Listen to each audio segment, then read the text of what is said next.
South Indian film ഇൻഡസ്ട്രിയിൽ ആകെ കല്യാണത്തിരക്കാണ് കുറച്ച് കാലമായിട്ട് അല്ലേ. ഇപ്പോൾ ഓൾറെഡി മുക്ത റിമി ടോമിയുടെ ബ്രദർ റിങ്കുമായിട്ട് കല്യാണം കഴിഞ്ഞു, ശരണ്യ മോഹൻ്റെ കല്യാണം കഴിഞ്ഞു, അതുപോലെ ഡയറക്ടർ അൽഫോൺസ് പുത്രൻ്റെ കല്യാണവും ഈ വർഷം തന്നെ കഴിഞ്ഞു. ഇനിയിപ്പോൾ ദാ നടക്കാൻ പോവുകയാണ് സന്ധ്യയുടെ കല്യാണം. സന്ധ്യ എന്ന് പറയുമ്പോൾ നമ്മുടെ കാതൽ സന്ധ്യ തന്നെ. കാതൽ സന്ധ്യയും ഈ വർഷം കല്യാണം കഴിക്കാനായിട്ട് തീരുമാനിച്ചിരിക്കുകയാണ് കേട്ടോ. റിപ്പോർട്ടുകൾ അനുസരിച്ച് ഈ വർഷം ഡിസംബറിൽ ഉണ്ടാവും ആ കല്യാണം എന്നാണ് അറിയാൻ കഴിഞ്ഞത്. എന്തായാലും കാതൽ സന്ധ്യയുടെ വരൻ എന്ന് പറയുന്നത് സന്ധ്യയുടെ ഏറ്റവും അടുത്തൊരു സുഹൃത്ത് തന്നെയാണ്. ഇവർ രണ്ടാളും കുറച്ചധികം നാളായിട്ട് ലവ് അഫെയറിലായിരുന്നു. അവസാനം ഇവർ കല്യാണം കഴിക്കാൻ തീരുമാനിക്കുകയും ചെയ്തു എന്നാണ് അറിഞ്ഞത്.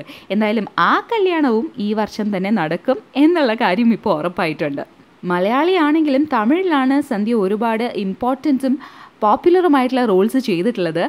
അതുമാത്രമല്ല ആദ്യത്തെ ഫിലിമിലെ അഭിനയത്തിന് തന്നെ ഫിലിം ഫെയർ അവാർഡും തമിഴ്നാട് സ്റ്റേറ്റിൻ്റെ ഫിലിം അവാർഡും സന്ധ്യയ്ക്ക് ലഭിച്ചിരുന്നു.